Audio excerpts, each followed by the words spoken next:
Lachlan Cranswick was born on the 29th of September 1969 at the William Angus Hospital in Ferntree Gully. He was the third child of Mary and Rodney and had two older brothers, Noel and Rupert. The family lived on 3 acres of bush at 10 St Elmo Avenue in Ferntree Gully. Noel once told me that they had an Aboriginal shield tree still on their land at that point.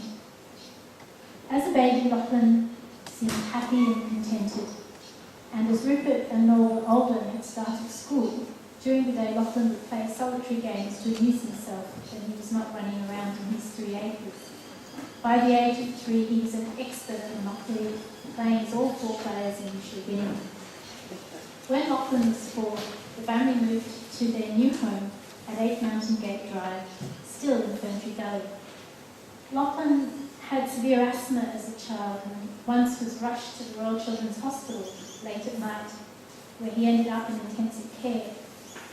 After this, he was treated as rather vulnerable by his parents, and maybe that might explain his obsession with safety later on in life. Lachlan attended St John's Primary School and then Ottawa High School for the whole of his secondary education. He was a bright, quiet student and could excel at a subject if he was interested in it. At one stage, he decided to join the band and took up the trombone. Within 3 months of hard practice, he took his place in the band and was said to have got to a grade 3 level. Initially, he also shared a room with Rupert, but his parents decided that Lachlan needed his own room, and so an extension was built. Lachlan enjoyed having his own room, but it did make him a bit of a recluse. Visitors to Mountain Gate rarely saw Lachlan, or if they did, it was just his arm as it reached to the table outside his door to take the cup of tea that his mother had placed there. Lachlan completed his HSC with a minimum of fuss and enrolled at Monash University to do science. Chemistry was his favourite subject. He developed a few very firm friendships there, which he maintained throughout the rest of his life. He also became interested in technology and computers, which were to become a central interest in his life. Noel left home in 1988, their father died in 1989, and as Rupert was only home intermittently, Lachlan and his mum were left alone in the family home.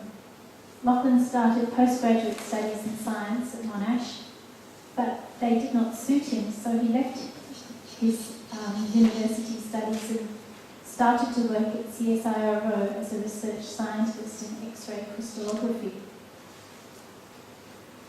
To illustrate how close he and his mum were, one time he needed some ivory as a control when helping to identify smuggled ivory. He prized off 3 keys of his mother's cherished piano with minimal protest from her. He and his mum lived together at Mountain Gate until about August 1992, when his mum's health deteriorated and she could no longer look after herself. Lachlan took her to the local hospital.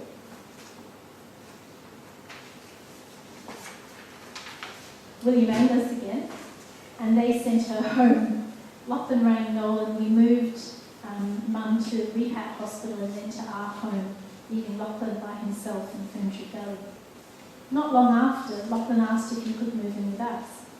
He hadn't enjoyed the experience of living on his own at really quite a young age. I think he would have been around 21 or 22.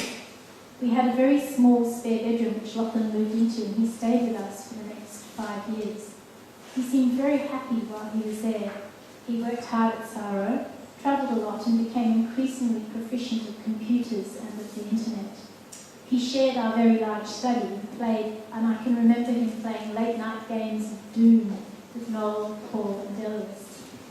Work at Port Melbourne was a lot closer, giving him time to pursue his hobbies and go out with his friends. An anecdote from this time shows how obsessive he could be. He had started working with lead at SARO and had regular lead levels done. During this time, when he got home, he would immediately strip off all his clothes, shower and wash all of his clothes separately. It was very effective as his lead levels actually decreased during periods of working with lead.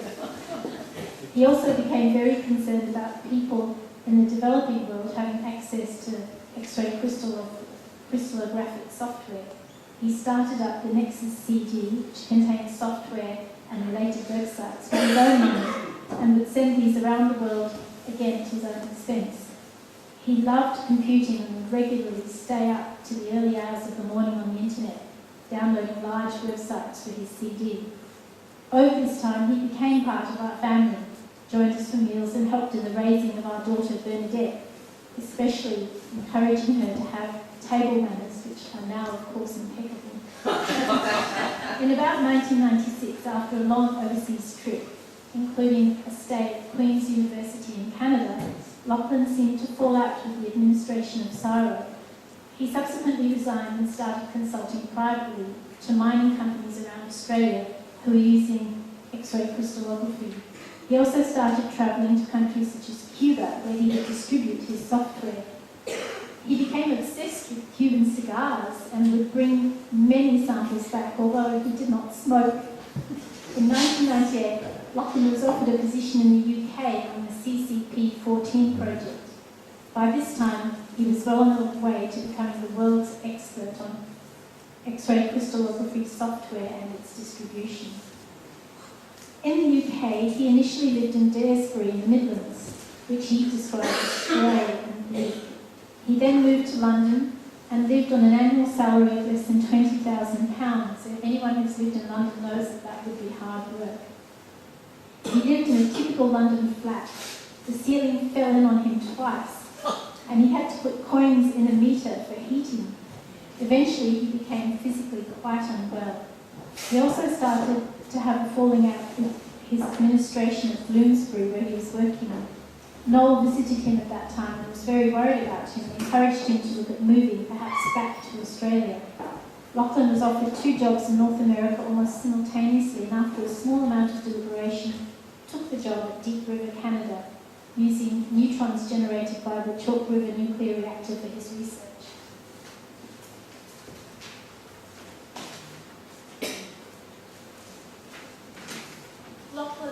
Lachlan loved living in Deep River and participated extensively in community activities, including sailing, curling and cross-country skiing. He developed a close set of friends, both within and outside work, and became the bartender for the curling club, even though he was a complete teetotaler.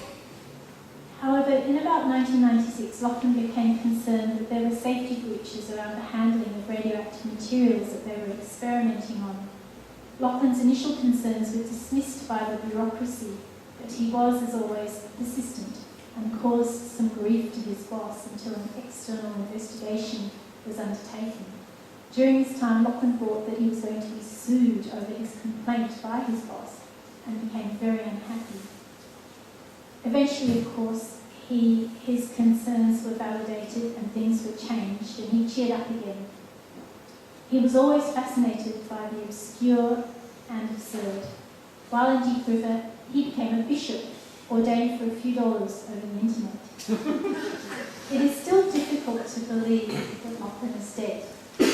During his time in London and Deep River, he would visit regularly, initially yearly, then every 2 to 3 years, and would stay with us for a few weeks before visiting friends interstate. I got to know him much better and to appreciate his unique sense of humour. He was always a very straightforward, honourable and honest person who would never compromise his ideals or other people's safety at work. He was a philanthropist and would donate much of his salary to Amnesty International, often thousands of dollars at a time. He was a curious and hard-working scientist, much respected by his colleagues. He read widely and had many hobbies, including philosophy, history, photography, and of course the great outdoors. He was a true Renaissance man. We will miss him, and while he lived a full life, we will miss a more full life. Could have been.